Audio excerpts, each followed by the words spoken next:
Hello guys, ഈ ഓഞ്ഞ കോലത്തിൽ ഞാൻ എങ്ങോട്ടാണ് പോകണമെന്നറിയോ? നമ്മൾ അല്ലൂട്ടൻ്റെ സ്കൂളിലേക്ക്.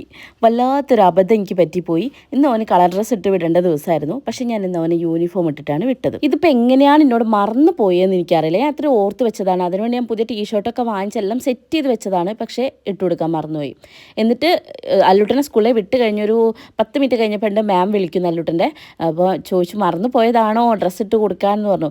അപ്പോൾ എനിക്ക് ആകെ എന്തോ ആയിപ്പോയിട്ടോ. കാരണം അവിടെ ചെന്നപ്പോൾ എൻ്റെ കുട്ടി ബാക്കി എല്ലാവരും കളർ ഡ്രസ്സിൽ വന്ന് എൻ്റെ കുട്ടി മാത്രം യൂണിഫോമിൽ പോയില്ലേ. അപ്പോൾ എനിക്ക് ആകെ സങ്കടമായിട്ടോ. ഞാൻ എങ്ങനെയോ ഒരു ഡ്രസ്സ് വലിച്ചു വാരി കൊടുത്ത് ആ കോലത്തിൽ ഞാൻ സ്കൂളിലേക്ക് പോയി. അത് കൊടുത്ത് എനിക്ക് അവിടെ എത്തുന്ന വരെ വല്ലാത്തൊരു സങ്കടമായിരുന്നു കേട്ടോ. അയ്യോ, എൻ്റെ മോനാണ് ചെറിയൊരു വയ്യായികയുണ്ട്, പനിയുണ്ടായിരുന്നു. അങ്ങനെ ഞാൻ പിന്നെ അല്ലൂട്ടൻ അതൊക്കെ ഇട്ട് കൊടുത്തതിന് ശേഷമാണ് എനിക്കൊന്ന് സമാധാനമായത്. എനിക്ക് ആകെ എന്തോ സങ്കടമായിട്ടോ. കാരണം എൻ്റെ കുട്ടി അവിടെ ഒറ്റപ്പെട്ട് പോയില്ലേ. അപ്പോൾ ബാക്കിയുള്ളവരെല്ലാവരും ഡ്രസ്സിലെല്ലാം സെറ്റായി നിൽക്കുമ്പോൾ ഇവ മാത്രം യൂണിഫോം നിൽക്കില്ല. എനിക്ക് എന്തോ ഭയങ്കര സങ്കടമായി. ഞാൻ ഇത്രയും സെൻസിറ്റീവാണ് അപ്പിക്ക് മനസ്സിലായിട്ടാ. അപ്പോൾ ബാക്കിയുള്ള കുട്ടികളൊക്കെ കണ്ടില്ലേ കളർ ഡ്രസ്സായിരുന്നു. ഒന്നുകിൽ വൈറ്റ് അല്ലെങ്കിൽ ഗ്രീൻ അല്ല ഓറഞ്ച്, ഈ 3 കളേഴ്സിലാണ് വരേണ്ടത് കേട്ടോ. അങ്ങനെ അപ്പം അല്ലൂട്ടൻ അവൻ്റെ ഫ്രണ്ടിനെ കൊണ്ടുവന്ന് പരിചയപ്പെടുത്തരുത്. അമ്മേ ഹിഗാമാണിത് എന്നൊക്കെ പറഞ്ഞിട്ട്, ഹിഗാം തന്നെ ഞാൻ തോന്നുന്നു പേരിട്ടോ. ഇവർ പറയുന്ന മൊത്തത്തിൽ വിശ്വസിക്കാൻ പറ്റില്ലല്ലോ. ഇതാണ് അവൻ്റെ മാം കേട്ടോ. എന്നിട്ട് മാം പറഞ്ഞു ഹസ്ബൻഡ് വന്നപ്പോൾ മറന്നുപോയതായിരിക്കും അല്ലേ എന്നാണ് എന്നെ നൈസായിട്ടൊന്ന് ട്രോളിട്ടോ.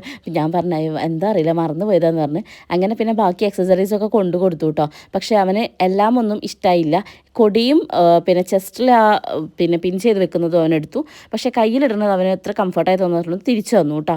അങ്ങനെ ഞാൻ എന്തായാലും പോയത് കൊണ്ട് അങ്ങനെ ഒരു സംഭവം കാണാൻ പറ്റി. അതായത് ഇവരുടെ ഈ ഒരു എന്താ പറയുക സ്കൂളിലെ ഈ ഒരു പരിപാടിയൊക്കെ നമുക്ക് ജസ്റ്റ് ഒന്ന് കാണാൻ പറ്റി. അല്ലെങ്കിൽ പാരൻസ് അലൗഡ് അല്ലല്ലോ. അപ്പോൾ ഞാൻ ഇങ്ങനെ കണ്ടു കേട്ടോ. അങ്ങനെ ഞാൻ അത് കൊടുത്ത് തിരിച്ചു പോന്നു. എനിക്ക് അപ്പോഴാണ് സമാധാനമായത്. ശരിക്കും അവിടെ എത്തണ വരെ ഞാൻ അയ്യോ എൻ്റെ കുട്ടി ഇതന്നെ പറഞ്ഞിട്ട് ആകെ എന്തോ ഭയങ്കര സങ്കടമായി പോയിട്ടോ. എന്താണെന്ന് അറിഞ്ഞൂടാ. വൈശാട്ടനാണെങ്കിൽ പനിയായിരുന്നു. അതിൻ്റെ ഇടയിൽ എങ്ങനെയോ വൈശാട്ടൻ എണീറ്റ്. വൈശാട്ടൻ ഉള്ളതുകൊണ്ട് രക്ഷപ്പെട്ടില്ല. അച്ഛനെ കൈക്ക് വയ്യാത്തതുകൊണ്ട് പോകാൻ പറ്റില്ല. അല്ലേ ഞാൻ കട്ടേനെ എണീപ്പിച്ച് പോയേനെ. എന്നാലും അങ്ങനെ ഏട്ടന് വേണ്ടാന്ന് പറഞ്ഞ ബാൻസ് 2 അനിയത്തിമാരും കൈക്കലാക്കിയിട്ടുണ്ട്. 2 പേർക്ക് വിട്ട് കൊടുത്തിട്ടുണ്ട് കേട്ടോ. ഒന്നുമ്പള ഹേശുവിനും ഒന്നുമ്പള തുമ്പമ്മയ്ക്കും. പിന്നെ അവരുടെ കൂടെ കളിയായി കുറച്ച് നേരം.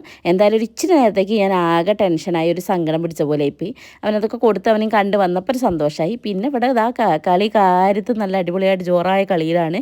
അതിൻ്റെ ഇടയിൽ ചെറിയമ്മയും ചെറിയച്ഛനൊക്കെ വന്നിട്ടുണ്ടായിരുന്നു. പിന്നെ നമ്മുടെ ബ്ലാ ബ്ലാ ബ്ലാ ബ്ലാ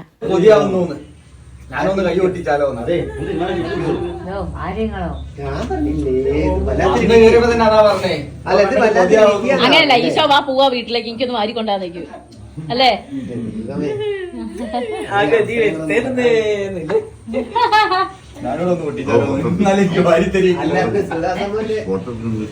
അവളെടുത്തോട്ടെ. അതന്നെ ഇപ്പൊ പറയാൻ പോണേ. സുന്ദരി